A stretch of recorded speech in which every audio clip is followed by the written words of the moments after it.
Ассалаумағалейкум достар, Ман Ситидің басты жаңалықтарынан дәл қазір көре аласыз. Сондықтан видеоны лайктап, жазылымыңызды тексеріп қойыңыз. Қалалықтар туралы ешбір жаңалықтан құр қалмау үшін жарайды. Сан Сити жанкүйерлері Манчестер Сити трансфер нарығында қысымды күшейте бастады. Мәліметтерге сүйенсек, клуб Пеп Гвардиоланың ойынша, шабуылды мүлде жаңа деңгейге көтере алатын супер жұлдыз форвардқа өте ірі ұсыныс жасаған. Сити турнир кестесінің басындағы Арсеналға қысымды сақтап қалды. Ноттингем Форестті сырт алаңда 2-1 есебімен қиын матчта жеңді. Бұл ойында тағы да Райан Чери басты рөлде болды. Бала нағыз ғажап ойнады, деді ол. Алдымен Джонни Рейнджерске гол соғуға тамаша пас беріп, матч соңында жеңіс добын соғып, шешуші сәттегі сабырлылығын көрсетті. Ойыннан кейін Пеп 22 жастағы футболшыны мақтаудан жалықпады, оның себебі де түсінікті. Сонымен қатар Фил Фоден де маусымды өте жоғары деңгейде өткізіп жатыр. Қазірдің өзінде лигада 7 гол және 2 нәтижелі пас. Бұл оның қайтадан ең үздік формасына оралғанын көрсетеді. Бұл маусымның шешуші кезеңі алдында біз үшін аса маңызды. Бұған қоса, Манчестер Сити Борнмуттың ойыншысы Антуан Семеньоны алу бойынша алдын ала келіссөздердің соңғы сатысында. Оның 65 миллион фунттық босату құны жақын арада аяқталады, яғни клуб шабуыл қуатын күшейтуге өте байыппен кіріскені анық. Ал енді басты жаңалыққа келейік. Испаниядан тараған ақпараттарға сәйкес, Сити бұдан да асып түсіп, Реал Мадридтің қанаттағы ойыншысы Родриго үшін 70 миллион фунттық ұсыныс жасаған. Пеп бразилиялық футболшыны шабуыл шебіндегі мінсіз нұсқа деп санайды. Ол шабуылдың барлық аймағында ойнай алады, әрі ең маңызды сәттерде нәтиже көрсететін ойыншы. Алайда Реал Мадрид ұсыныстың құрылымына қанағаттанбаған. Ситидің ұсынысында шамамен 52 миллион фунт бірден, қалғаны бонус ретінде көрсетілген. Ал мадридтіктер 70 миллионның барлығы кепілдендірілген түрде төленуін қалайды. Олар ойыншыны сатуға асығып отырған жоқ, сондықтан Сити барынша тәуекелге бармаса, бұл трансферді іске асыру оңай болмайды. Манчестер Ситидің қызығушылығы бекер емес. Карло Анчелотти Родригоны ерекше талант деп атаған, әрі оның шеберлігі айқын көрініп жүр. Жуырда ол Севильяға қарсы матчта 2 нәтижелі пас беріп, тамаша формада екенін дәлелдеді. Сондай-ақ жанкүйерлер оның осы маусымдағы Чемпиондар лигасында Ситиге қарсы гол соққанын жақсы біледі. Статистикасына көз жүгіртсек, бәрі түсінікті. Реал сапында шамамен 300 матчта 70 гол мен 55 нәтижелі пас. Бұған оның жоғары деңгейдегі дриблингін, допты алға алып шығу қабілетін және қорғаушыларды бір-бірлеп жеңе алуын қоссақ, Пептің неге оны қатты қалайтыны айқын көрінеді. Дегенмен, егер бұл трансфер жүзеге аспай қалса, әлемнің соңы емес. Түркия ұшып жүр, Фоден қайта бабына келді, ал Семені трансфері де жақын сияқты. Манчестер Ситидің таңдау мүмкіндіктері өте көп, және не болса да, бұл құрам барлық майданда күресуге толық дайын көрінеді. Айтшы, Сери жанкүйері, Родригоны 70 миллион фунтқа алар ма едің? Иә, әлде жоқ. Пікіріңді төмендегі комментарийде бөліс. Соңғы кездері Манчестер Ситиді Венсан компания жаттықтыратын Баварияның бір орталық қорғаушысымен байланыстырып жүрген әңгімелер көбейген еді. Алайда неміс басылымдары бұл қауесеттерді толығымен жоққа шығарды. Германиядағы дереккөздердің айтуынша, Ситидің бұл ойыншыға шын мәнінде қызығушылық танытып отырғаны мүлде шындыққа жанаспайды. Мұндай сыбыстардың шығуына Ситидің қорған шебіндегі жағдайдың соңғы уақытта жиі талқылану себеп болды. Жарақаттар, келісім шарттардың аяқталуы және болашақты жоспарлау қажеттілігі.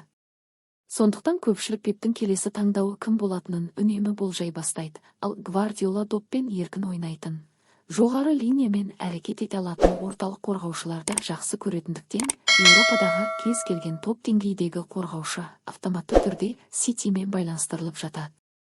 Дәл осы жағдай бұл жолы да қайталанды.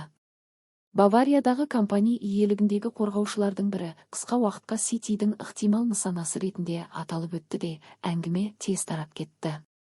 Алайда журналист Кристиан Фальк бұл ақпараттың бәрін жылдам жоққа шығарды. Оның айтуынша, Бавария Манчестер Сити немесе Челсидің қызығушылығы туралы сөздерді мүлде маңызды деп санамайды. Негізгі жағдай Бавария мен қалған клубтар арасындағы бәсеке.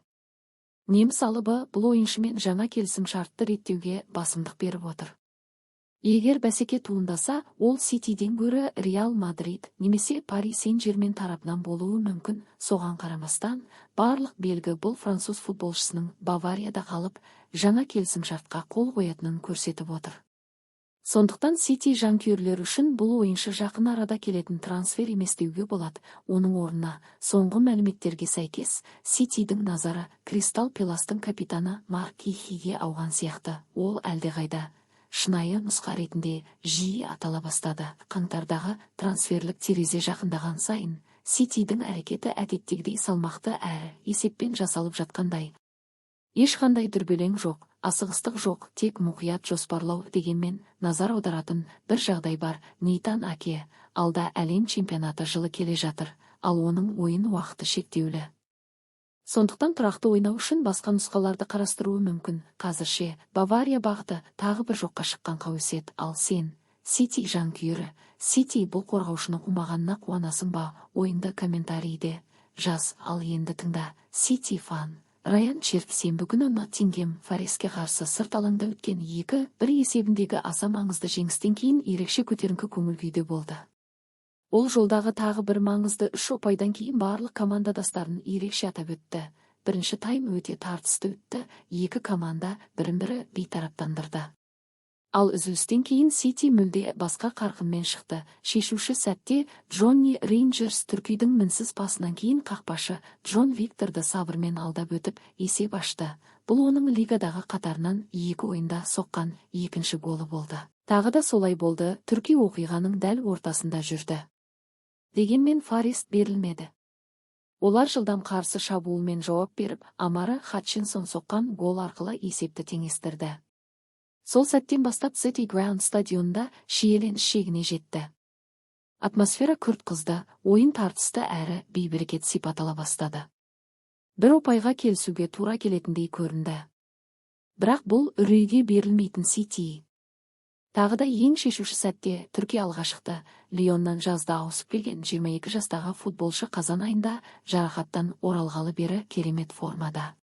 Өткен аптада Карбало кубогында Брентфордқа қарсы керемет гол соққан ол, ең маңызды сәтін дәл осы Форестке қарсы матчқа сақтапты. Фил Фоденнің бұрыштамадан асырған добын Йошка Гвардиол шебер түрде кері түсірді. Ал айып алаңының сыртында тұрған Түрки оң аяғымен қақпаға дәл бағыттап допты торға тоғытты. Қонақ секторында нағыз эмоцияға толы сәттер орнады. Ойын аяқталды.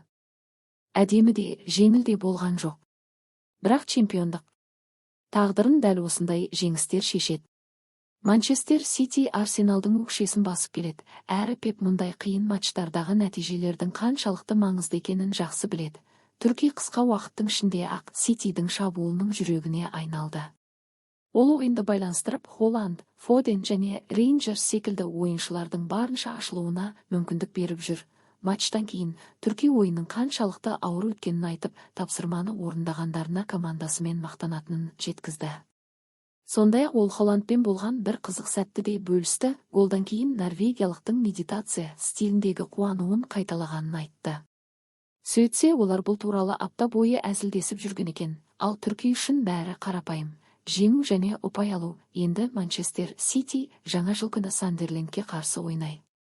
Барлық турнирлерді қосқанда қатарынан 9-шы жеңіске жету мүмкіндігі бар, қарқын күшейіп келеді. Сенім бар. Ал Түрки ойынды жүргізіп тұрған кезде, чемпиондық тартыс қыза түскен шақта Сити дәл өзі қалаған орында тұр. Ал енді айтшы, Сити жанкүйері, Ноттингем Форест есепті теңестіргеннен кейін Манчестер Ситидің мінезі саған қаншалықты ұнады? Ойынды төмендегі пікірде қалдыр. Бұл Аңыз доп YouTube арнасы. Осы жерден тоқтаймын. Егер ұнаса, лайк басып, арнаға жазылуды ұмытпа. Үлкен құшақ. Келесі видеода жолыққанша.